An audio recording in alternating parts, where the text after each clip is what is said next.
There was a lot of them. How many? I'm not sure, ma'am. 200, maybe more. I circled round the corner of the building, and that's when I heard them moaning. I'd already dealt with a few of them, but I hadn't seen a group that big.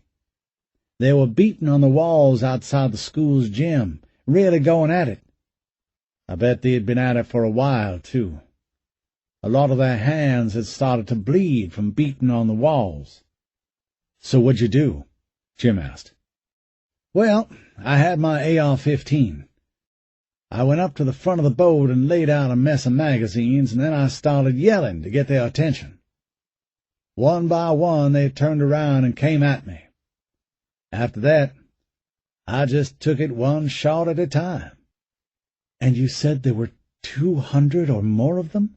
Eleanor asked, horrified by the implications. Yes, ma'am. There were bodies everywhere by the time I was done. What did you do then?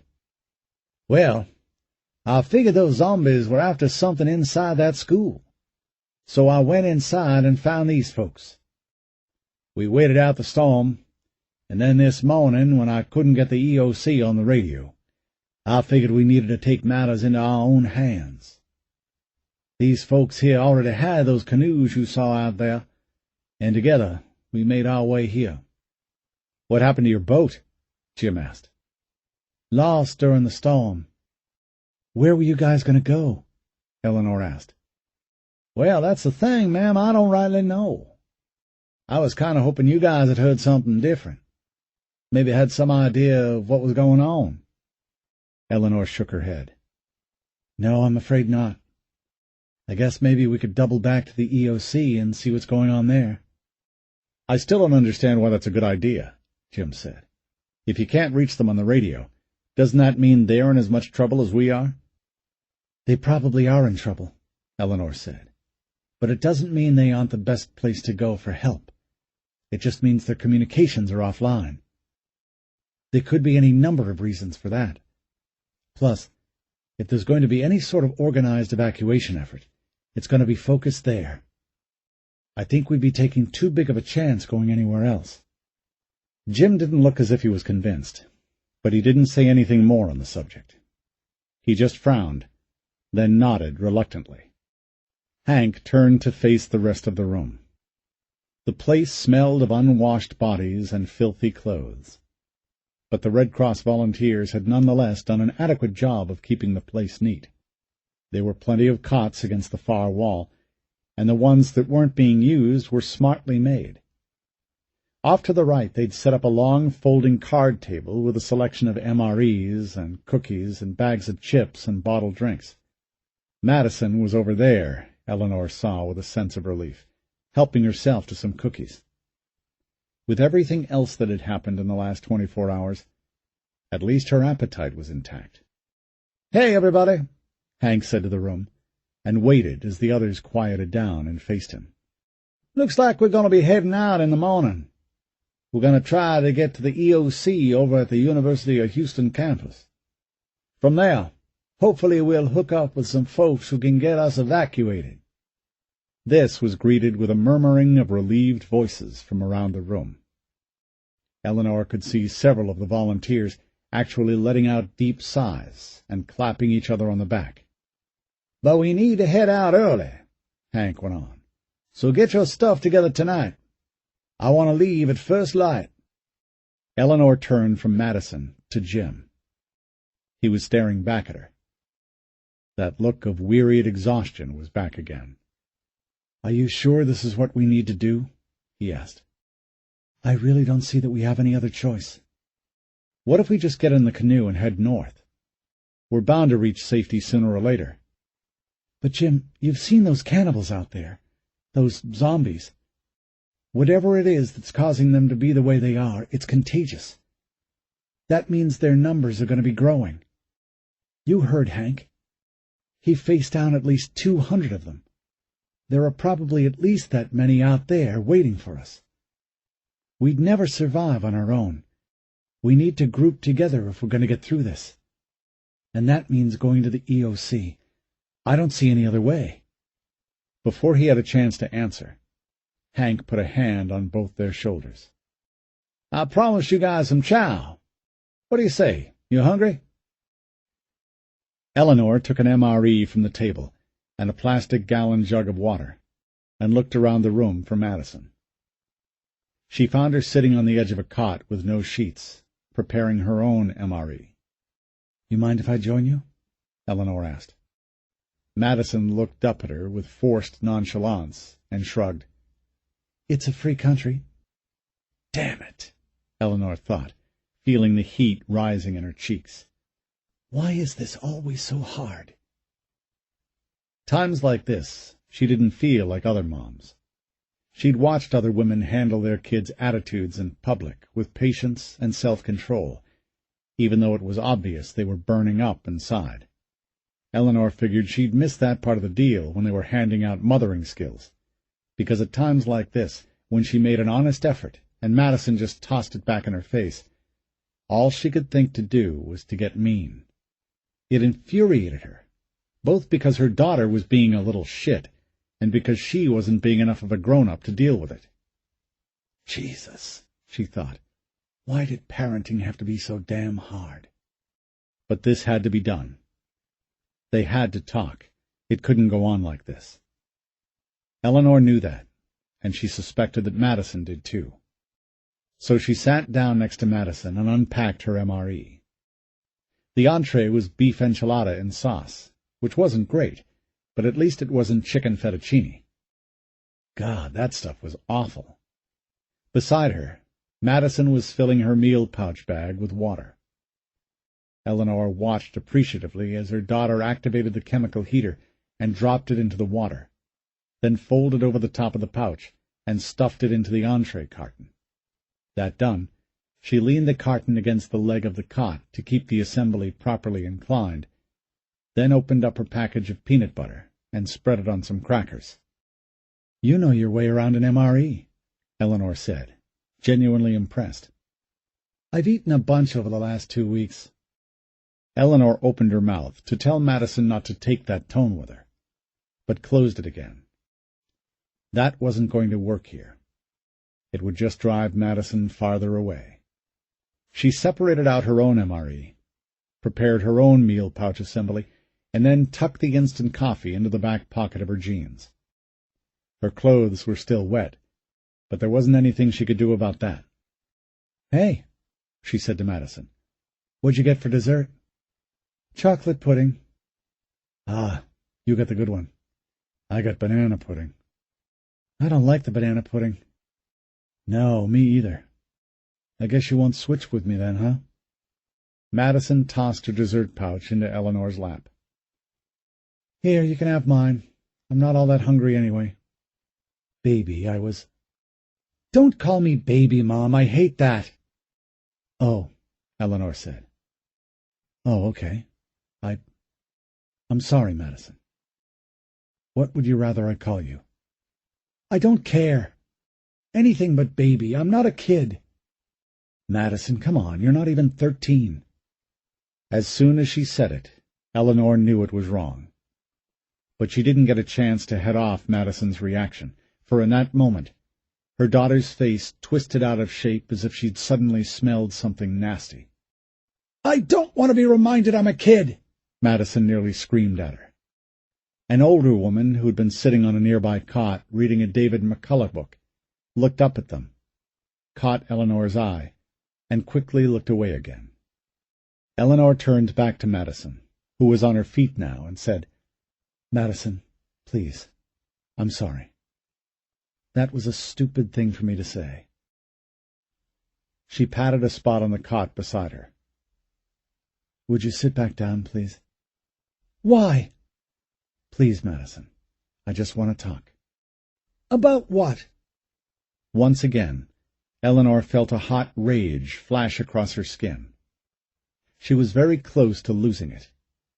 The urge to grab Madison by the front of her blouse and pull her down onto the cot was almost overpowering. But instead of giving into it, she closed her eyes and pushed the anger away. After a few deep breaths, she opened her eyes again. Madison was looking at her. her hands on her hips, a twitch at the corner of her mouth that somehow knew better than to develop into the mocking sneer it had the potential to be. Eleanor almost asked her to sit down again, but told herself she had to pick her battles. "You're upset about what happened to Miss Hester. I know. I am too." Eleanor patted the cot next to her. "Will you tell me how you're feeling? I'd like to know what's on your mind." For just the thinnest of moments, the hard veneer of resistance on Madison's expression wavered, giving Eleanor a glimpse of the wounded child underneath. Her heart filled with tenderness for her daughter then, and she thought, "Most of the time I don't understand her. Not any more. She's grown into somebody who'd rather push me away than open up. There's a cold, whispering emptiness between us now. But right there, that's the little girl who used to sit with me on the couch and laugh when I tickled her and shiver with delight when I read her the Harry Potter books." But the thought was clipped off right there, for Madison's face suddenly hardened, and the old obstinacy floated back in. "Jesus Christ, Mom, what do you think this is?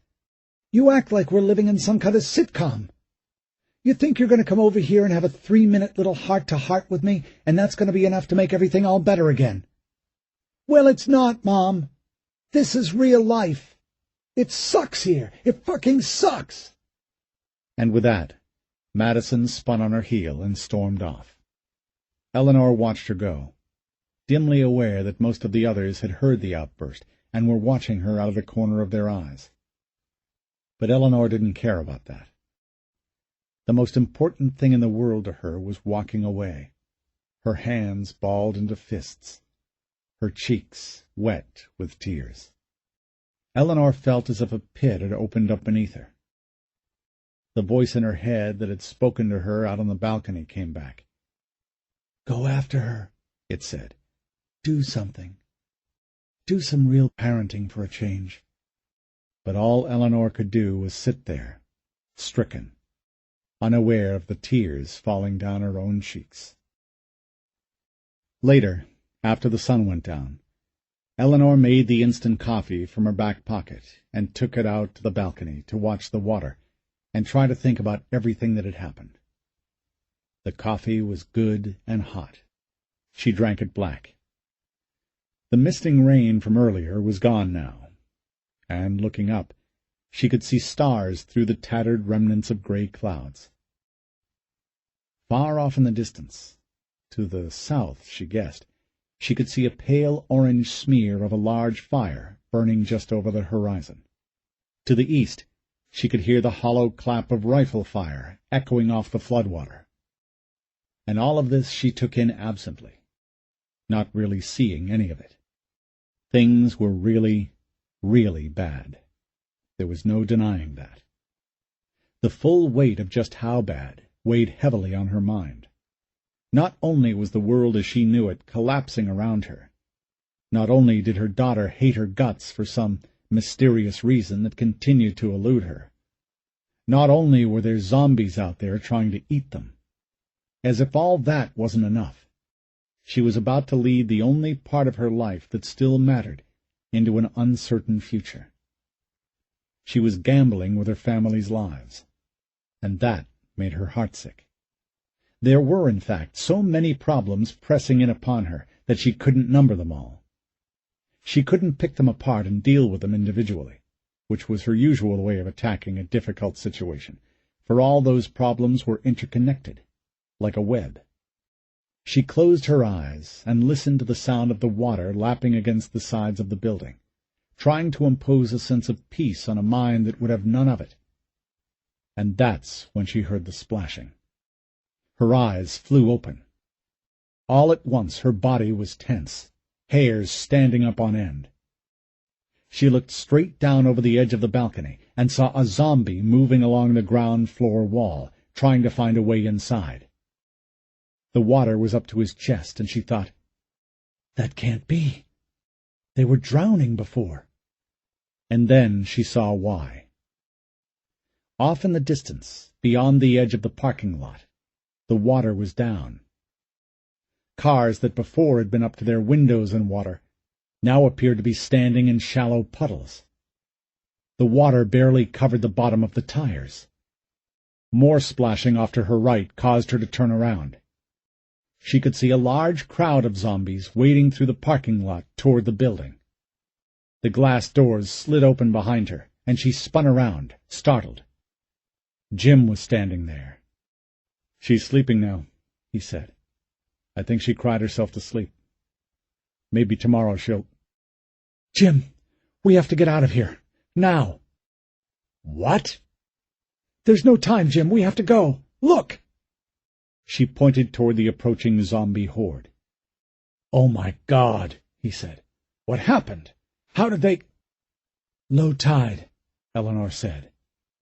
"It's low tide."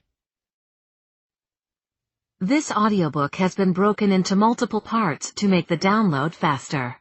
You have reached the end of a part, but not the end of the complete audiobook. So please check your library for the next part of this audiobook. Audible hopes you have enjoyed this program. This is Audible. Flesh Eaters by Joe McKinney. Chapter 12. Mark Eckert slammed the door behind him and stepped out onto a small concrete patio. Before the storm, the university's art students must have used it as a smoker station. There was a battered metal chair to his right, and next to that, a low cylindrical ashcan. Here and there he saw a few soggy cigarette butts wedged into the cracks in the concrete. He grabbed the chair and slid it back under the door handle, the way he'd seen done in the movies. He had no idea if it would actually work or not, but then he only needed a second or two head start. From the other side of the metal door he could hear moaning. The zombies had caught up to him already. So much for his head start. Gingerly, he touched the burning gash on his right shoulder, where one of them had bit him. It was hurting bad, already starting to smell like rot, and as he touched the edges of the pus-filled wound and tried to press a dangling flap of skin back over the missing chunk of his arm, he felt the first pangs of nausea. His head was a soupy mess, and it was hard to focus. What had he been trying to do again? Why couldn't he remember? It was like his brain kept slipping into neutral. A body slammed into the other side of the door with an explosive crack, knocking the chair out from under the door handle and sending it skidding across the concrete. Mark Eckert jumped, jarred out of his confusion. He stepped back to the edge of the concrete patio, his heels hanging over the side, just as the door exploded open and the first zombies staggered through it. Mark couldn't move his right arm. It hung limp as an empty sack from his shoulder, and that meant he had to shoot left-handed. It was a skill they drilled on constantly when he was a cadet in the Houston Police Department's training academy. But even under the controlled conditions found at the gun range, he'd never been any good with his left hand. But now, with a horde of zombies closing in on him, and his head swimming, and his body burning itself up with fever as it fought the virus waging war in his veins, conditions were anything but perfect. Pretty damn crappy would be more accurate, he thought, and a thin, weak laugh crawled out of his throat. Still, he had enough presence of mind to fire off a round as the lead zombie crashed into him, knocking the wind from his lungs and sending him sprawling off the back of the patio. But as his body tumbled backwards, he caught a glimpse of scalp and blood and bone exploding out behind the zombie's head. And in the moment before he crash-landed, he let out a half-formed cry of victory. "Got you, you fucking bastard!" He landed with a splash, and for a moment nearly blacked out. He had to struggle to hold on to consciousness. There was something inside him that seemed to be pulling him down, the way sleep can pull your head back to the pillow after a restless night of broken sleep. Only the pain in his shoulder kept him going. Mark shook the fog from his mind. His butt and lower back were under water. Only his knees and his head and shoulders remained above it, making him look like a man trying to sit up in the bathtub. The water wasn't deep. not nearly as deep as it had been earlier that afternoon, and, absurdly, the thought, "Maybe it's going away and we'll all be okay," played in his mind, except that it wasn't going to be okay. Not with the rest of those zombies tumbling down off the side of the patio like penguins off an iceberg. They were still coming for him, and nothing was ever going to be okay again. Painfully, uncertainly, he pulled himself to his feet. He was exhausted. The downward pull toward unconsciousness was almost irresistible, but he hadn't lost his will to live. Not yet. He turned and limped off toward the EOC. Mark made his way as fast as he could around the corner of Farish Hall and continued on through the courtyard, past the Cullen Performance Hall, and then onto University Drive. The library was up ahead on his right. Glancing around, he saw about 40 zombies following him. Some were starting to fall back, but more than a few were keeping pace. A few were even gaining on him. He could probably make it all the way to the parking lot where Captain Shaw was trying to assemble the refugees and put them onto boats, but somehow he doubted it. The entire campus was overrun with zombies. The captain was surrounded, the last Mark had heard, and that had been about 2 hours ago. He'd be doing his impression of Custer at the Little Bighorn by now. And besides, Mark thought bitterly, the way his body was rebelling against him, he'd probably collapse before he made it halfway. And that would mean letting those things tear him apart with their teeth and fingernails. That wasn't going to happen. So Mark Eckert ran. But not wildly.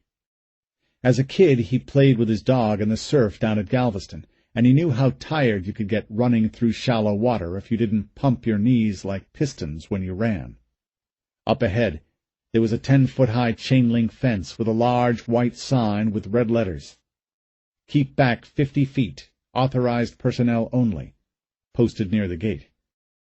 All he had to do was get through that gate and lock it. From there, the main office of the EOC was only a short distance away.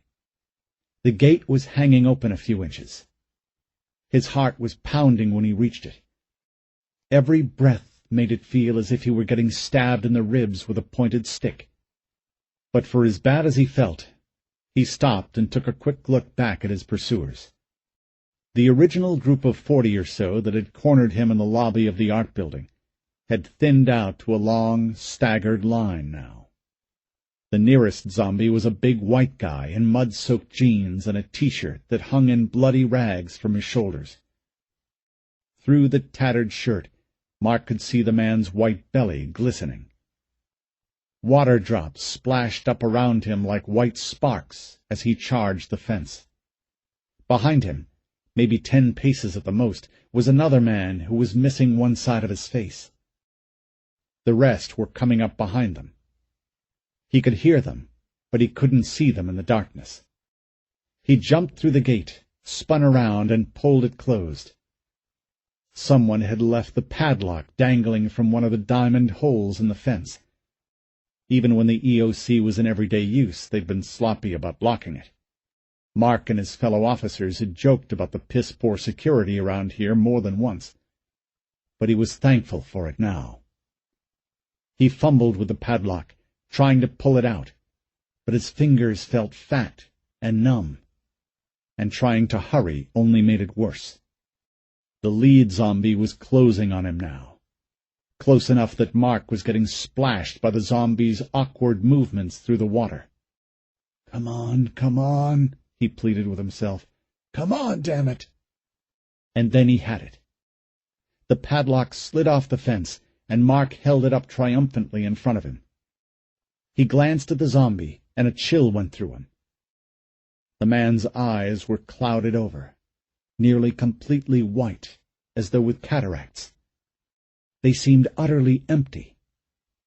Even as the man's lips drew back, revealing blood-soaked teeth and shredded gums, Mark swallowed the lump in his throat, and then jammed the arm of the padlock down through the latch and locked it. A moment later the zombie crashed into the gate. He was followed by 2 more, then a third. Within seconds there were 7, then 9, 12, and more were appearing at the fence with each passing moment. Mark backed away from the fence, his head swimming, his vision blurry. He was wincing with every breath. He looked down the row of ruined faces, leering vacantly back at him through the fence, and he suddenly felt more scared than he had ever been before. At that moment, listening to the almost musical clink of fists against the chain-link fence, it suddenly dawned on him just how much trouble he was in. Earlier in the day, just before sunset, he'd been with a detachment of officers assigned to quell a fight at the field hospital. The 4 of them had waded into a confused mass of screaming refugees and seen a handful of what looked like drunks taking bites out of one of the nurses. Mark, who was wearing only a paper surgical mask and latex gloves for protection, had thought little of wading into the fight. He pulled the man off the gutted body of the nurse and tried to cuff him. He'd gotten the bite on his shoulder for his trouble. Only then had he realized he and his squad were surrounded by people with ruined faces and bloody mouths and vacant, empty eyes. He'd managed to fight his way to the lobby of the art building across the quad from the field hospital before they finally pinned him down. Mark had drawn his pistol and screamed commands at the crowd closing in around him, but he hadn't fired until he saw the gutted nurse from the hospital among their number. After that, his night had turned into one long, rolling gunfight. But one thought had nagged at him since he was first bitten. At first, while he was still running and shooting, it had been only a feeling, sensed but not articulated. But the thought was clear as a bell on a country Sunday morning now. "Mark Eckert, you are going to die." "No," he said aloud. "No, I won't." His fear had fed his denial, keeping the thought of death at arm's length. But now, as the necrosis filovirus waged war within his veins, he felt a sort of reluctant acceptance pour over him, and his fear slipped away. And with that acceptance came a moment of clarity. In it, he saw clearly what had happened to him, and what would come. The fog in his brain was only the beginning. Soon, maybe in a few minutes, maybe a few hours, he would become like those people out there. His face would look like theirs. The expression vacant, but somehow sinister. Lips shredded like confetti. Ropes of bloody drool hanging from his chin. He would become like them. One of them. "Mark Eckert, you are going to die." And all at once a memory opened up, and he was standing in his parents' kitchen. His father was off by the refrigerator, hands stuffed deep into the pockets of his pants. His eyes pointed down at his shoes, while Mark's mother turned her back on him and dried her hands on a dish towel over by the sink. He could hear her sniffling back a tear. "You're going to get yourself killed," she said quietly. She hated the idea of her only child becoming a policeman, especially a Houston policeman. And now that he was standing here in her kitchen with his acceptance letter to the academy in his hand, her anger and fear and hurt were causing her to lash out with tears. "Mom, it's a good job," he said. "No matter how bad the economy gets, the job will still be there for me. And cops make good money these days." "You have a master's degree, Mark," she snapped back. There was a look on her face as if he had just tracked across her kitchen floor with something nasty on his shoes. "You can get a real job, one that doesn't involve getting shot at by drug dealers and here her face puckered up so it looked as if she was spitting out the next words. "Wife-beaters." "Mom, with a degree I can promote fast. I could go as high as I want to. I could even use this to go into politics." "You could get shot," she said, and turned to her husband, who had been conspicuously silent since Mark broke the news. "Say something, James." For God's sake, he's going to get himself shot. James Eckert was a pediatric dentist who had told his son on more than one occasion that the federal government had fucked up health care so badly that he would not wish a career in medicine on his worst enemy. And Mark wasn't sure about this, but he had a sneaking suspicion that his father was secretly thrilled about his son becoming a cop. It was a chance to live a life of action and adventure vicariously through his son. Mark would later get confirmation of this, for when he got out of the academy and was working the evening shift in Houston's gang-addled Second Ward, his father made him call him every night, regardless of the time he got home, and regale him with the stories of fights and car chases and crazy calls. But for now, the problem was his mother. "Well," she said, "tell him." "Listen, Gina," he'd said in that slow, measured way he had of talking when he knew he was about to piss his wife off. "I'm not really sure it's such a bad idea. He's a tough kid. He's a smart—" "Oh, for Christ's sake!" she'd screamed. Then she'd thrown her dish towel on the counter and stormed out. Mark looked at his father and waited. The next words out of his father's mouth weren't entirely unexpected. "You've thought this through, I suppose?" "Yes." "And it's what you want to do. You know it'll break her heart." "Dad." "No," his father had said. "Hold up for a second. I want to tell you some good news and some bad." A pause. "Okay," Mark had finally said. "The bad news first. Somewhere right around 40, you get tired. Your hair gets gray, your belly gets fat, your muscles soft. Work is hard. It grinds you down. Some days all you want to do is say fuck it all and take a nap. That's when your will, your drive, call it whatever you want, takes over. That's when you decide when you're going to be a success or a failure. The success stories, those are the ones with the will to work beyond the body's exhaustion." "Okay," Mark said hesitantly. None of that made sense, but okay. "So what's the good news?" "Well, the good news is that you've got today. You've got your health and strength and your looks and your flat belly. Revel in it, Mark. Seize the day. If you want to be a cop, son, that's fine. Just promise me that you'll be a damn good one." "I will, Dad."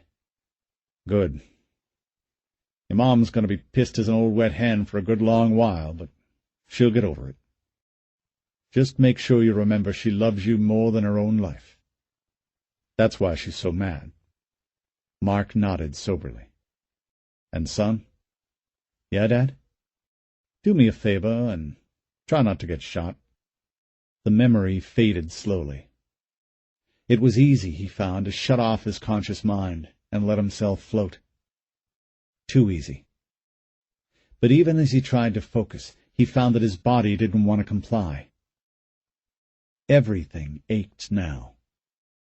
He'd had the flu 2 years before, shortly after getting assigned to Captain Shaw's team at the EOC, and the way he was feeling now was a lot like the worst part of the fever back then. It was seeing the zombie falling off the top of the fence to his right that finally got him moving again. A large tree had fallen across the fence there and bent it back, and a few of the zombies had already found a way to crawl up and over the chain-link slope. 2 more fell off the top of the fence. More were climbing over. "Shit," he said. "Gotta go." He turned and pulled himself slowly toward the library. The water was 2 feet deep inside the library. The only light came from the mini LED flashlight he kept on his gun belt, and that light bounced constantly around the darkened hallways as he struggled to control his movements. Even through the haze in his brain, he was aware of the sickeningly sweet odor of open sewage and rotting bodies. He found 4 of them in the main ops room. 2 were policemen he couldn't recognize because they'd been partially eaten and because decomposition had set in. The other two were civilians with bullet holes in their faces. Mark Eckert pulled one of the dead policemen aside and sat down at the laptop where the man had died. Miraculously, the thing still worked.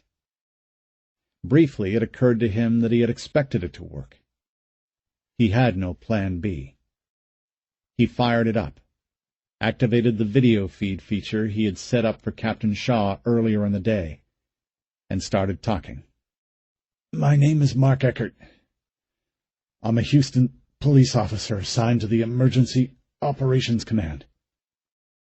My direct supervisor is Sergeant Eleanor Norton, and above her, Captain Mark Shaw. I don't know if either of them are still alive, so... Oh, God, it's hard to think. Mark swallowed with obvious difficulty, and then took a deep breath and went on. I don't know who's still alive and who's dead. A lot of people are dead.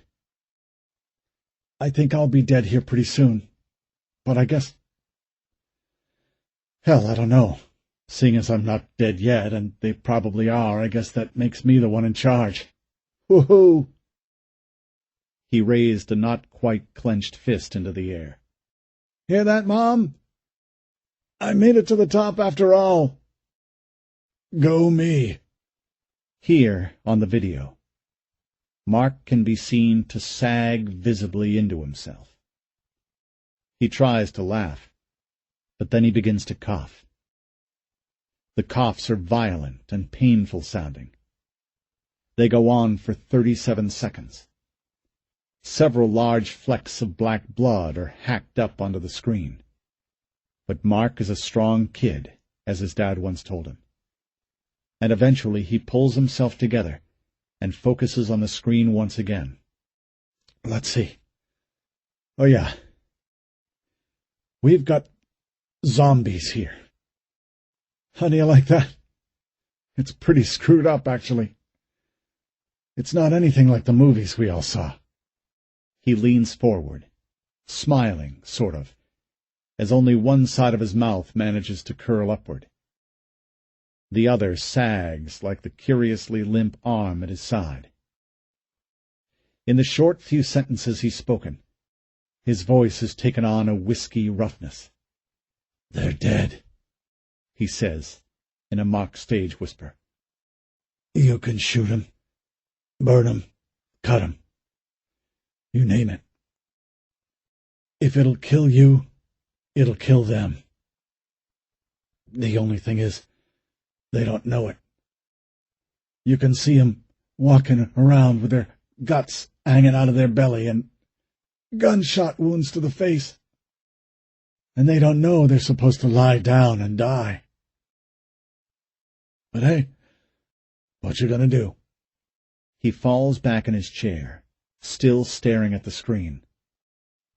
And later, several commentators would note that he never blinked, not once, and gives the audience that half-formed smile again. Don't come and rescue us, he says. It would be suicide for you. Let us die and make this city our tomb. Hell, we're already dead. We just don't know it yet. Sorry about that, Mom and Dad. I guess I went and got myself dead after all. He laughs suddenly, a demented sound accompanied by another round of hacking coughs. Wow! I really messed that promise up, I guess. He leans forward and wipes a spot of blood from the screen. Then he looks at it on the tip of his finger, and his nose wrinkles in disgust. Okay, he says, and he's obviously giving it everything he's got just to rally up the strength for this last part of his warning. Here's the deal. We got overrun by... Wait, we got... Okay, Mom, I love you. Dad, I love you too. Please don't be mad. I didn't want this. I didn't. And there's no more on the audio track. But there is more video. Mark's head falls back against the chair, and he remains motionless for 12 seconds. Then he raises his head, and when he does, his eyes have glazed over with a white, cloudy film. His mouth is slack. His face has taken on an emptiness that a few conspiracy theorists attempt to blame on withdrawal from heroin. But Mark Eckert is no junkie. He rises from his chair and slowly turns around. And as he walks off into the darkness, he has no idea if his message reached anyone. He has no idea that his video, though initially denied and dismissed as a hoax by the White House, has in fact been posted to the Internet and gone viral like nothing before it. He has no idea that within 24 hours his video will be watched more than 500 million times. He has no idea that he is the first zombie rock star. And he has no idea that his simple and poignant farewell to his mom and dad will become the clincher that will eventually cause his government to seal more than 6 million people behind a quarantine wall that stretches from Gulfport, Mississippi, to Brownsville, Texas. Some people get their 15 minutes and never know it. Chapter 13. As it turned out, Brent Shaw had crawled off and gotten drunk, just as Anthony suspected. Anthony finally found him curled up on a couch in the lobby of the Cullen Performance Hall, a bottle of vodka cradled to his chest like a child's favorite toy. He was sobbing in his sleep. Anthony called his name and shook him, gently at first, and then, when he still wouldn't wake up, more brutally, finally kicking him out of frustration. "Get up, Brent! We've got work to do!" Brent sat up groggily and only looked at him for a moment. He blinked, and Anthony could see that behind the screen of drunkenness, his older brother was terrified. "What's wrong with you, Brent? Jesus Christ, we got work to do!" Brent sniffled. He had tried to meet his little brother's gaze, but quickly turned away. He seemed uncertain, still frightened. Fumbling drunkenly, he tried to unscrew the cap on his bottle of vodka. Anthony watched the display with mounting disgust. "Give me that!"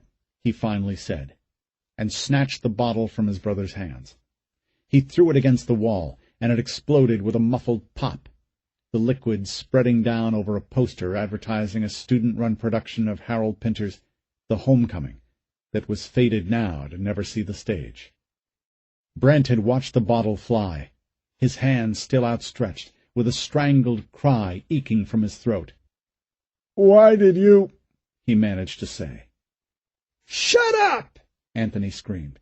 "You drunken shit! Get up! Come on, get up!" But Brent could only manage an inarticulate groan. The sight of his brother sitting there, stupefied by vodka, unable to speak, was like a red haze dropping over Anthony's mind.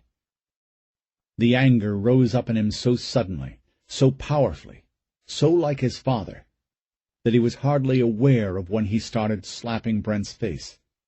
He was only aware of the anger coursing through him.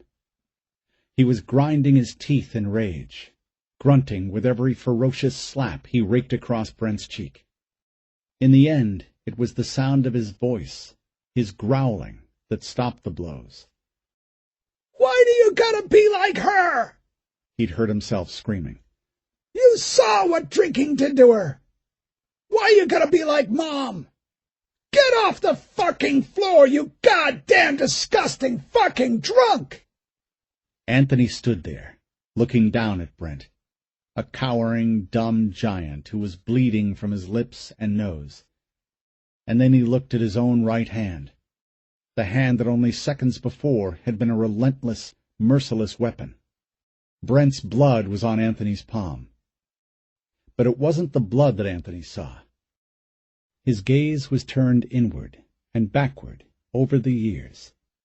In his mind he saw his mother, who, like Brent, had drunk her way into a useless oblivion, and Anthony found himself wondering if, in his mind at least, it had been his mother that he was slapping. Yes, it had been. He couldn't deny that, not now that he had spoken the words. That was where the rage was, not here. It wasn't focused on what Brent had become, but on the example that had set him up for self-destruction. He felt the truth wrap around his heart like a cold, wet fog, and he was ashamed of it. "I'm sorry," he said to Brent. But Brent still wouldn't look directly at him.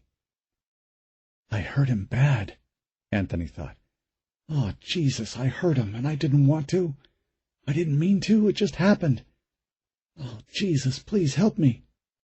He extended his bloody hand to Brent. And in Anthony's mind, Brent wouldn't take it because he was scared.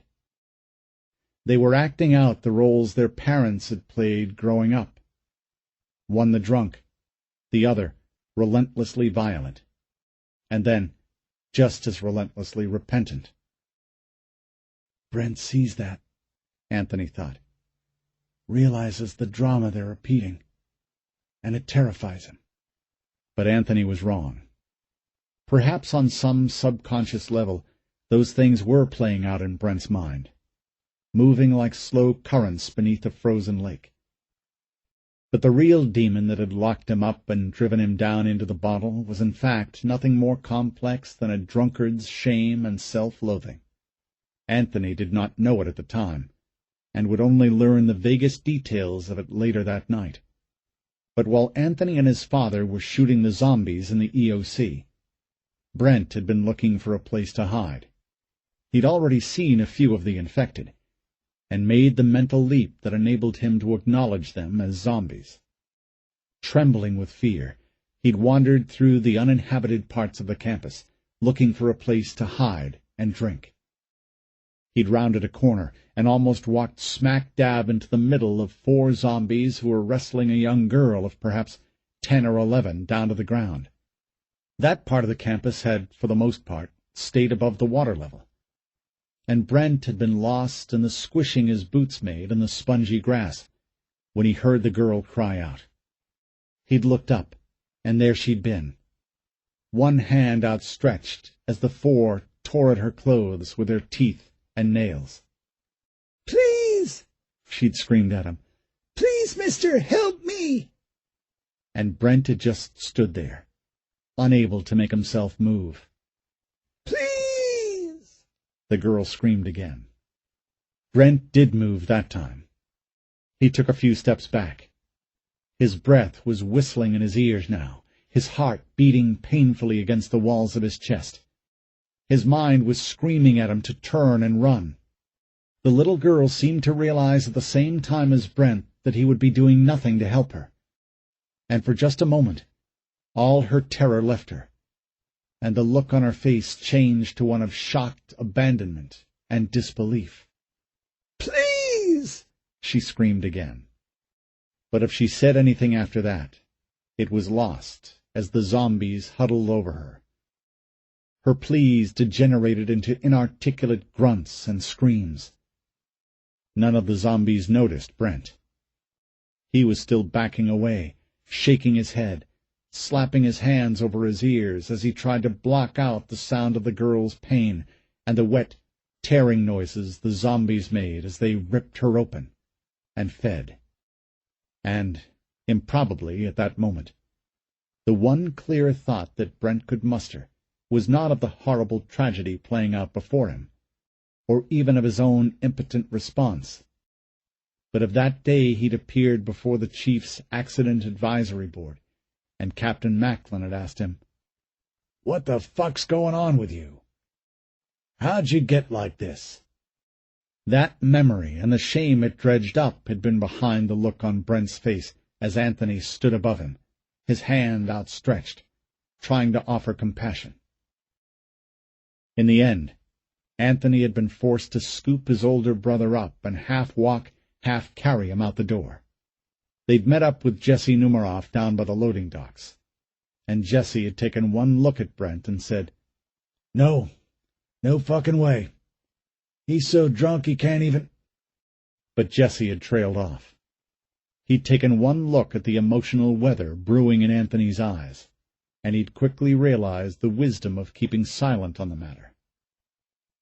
He'd taken a step back and watched as Anthony dropped Brent down into the front of their bass boat. And when Anthony looked up at him and said, "Well, you coming?" he had only nodded.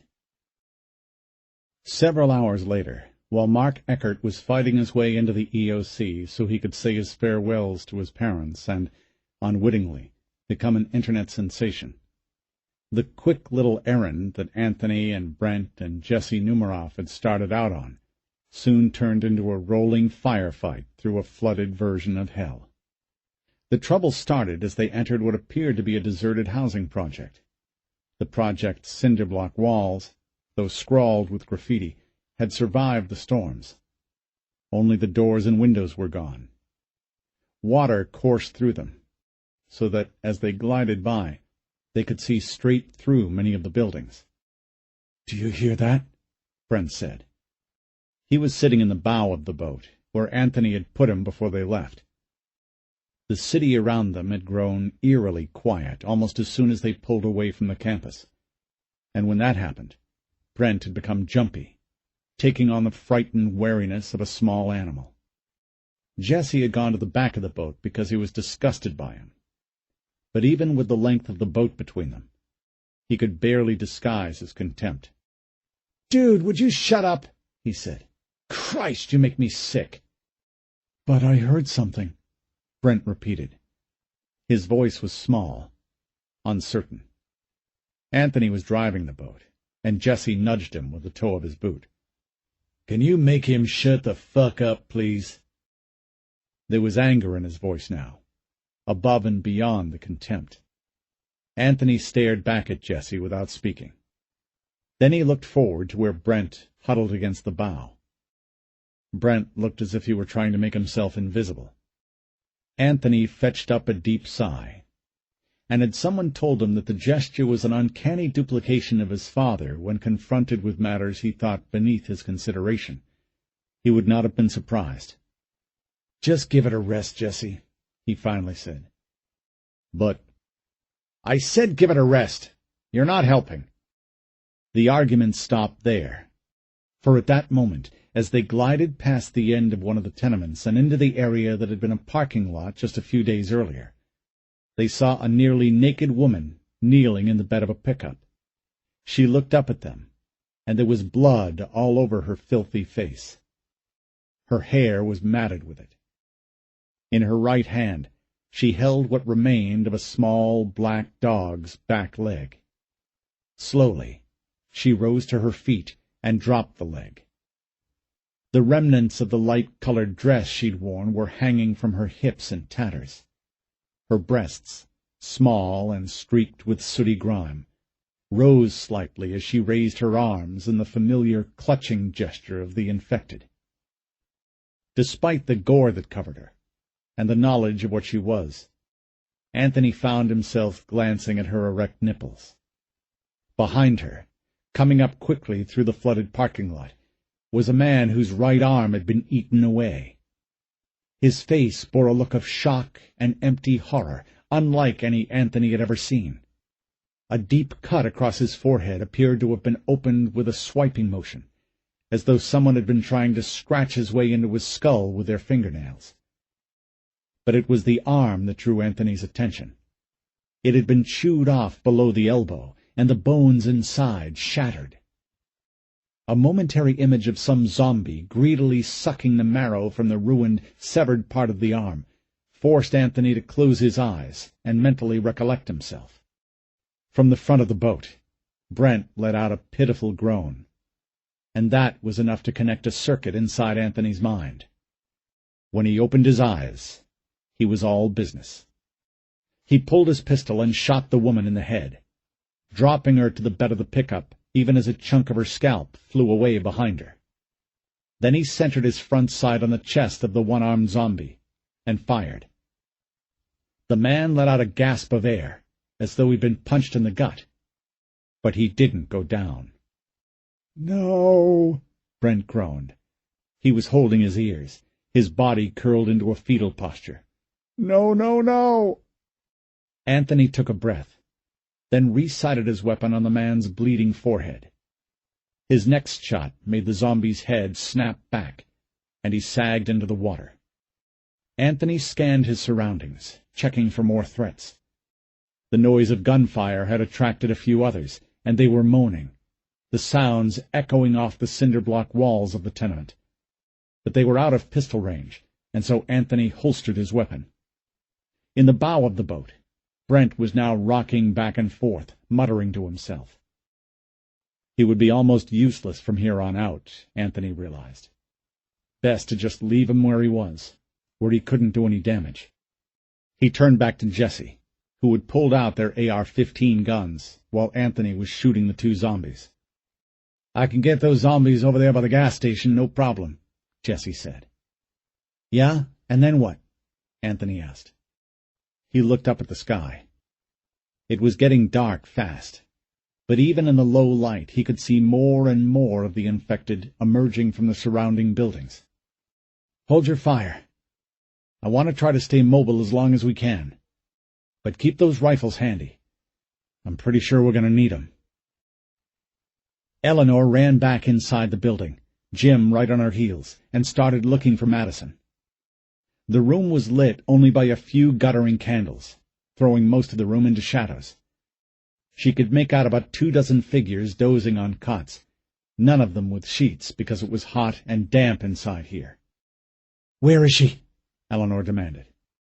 "Over there," Jim said, and pointed toward the far wall. "Madison!" Eleanor shouted. "Madison, get up!"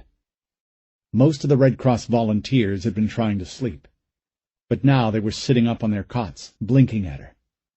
More than a few of them were grumbling at being rousted. In the dim gloom, Eleanor made out her daughter's face. She was blinking sleepily, and as Eleanor closed the distance between them, she could see the bloodshot haze of recent tears in her daughter's eyes, her puffy cheeks, her red nose. "Mom?" Eleanor knelt down next to Madison and pushed the sweat-matted bangs from her face. "I need you to come with us, right now. We're not safe here." "Why? What is it? Did something happen?" "Yes, sweetheart. We're in trouble. There are more of those people outside."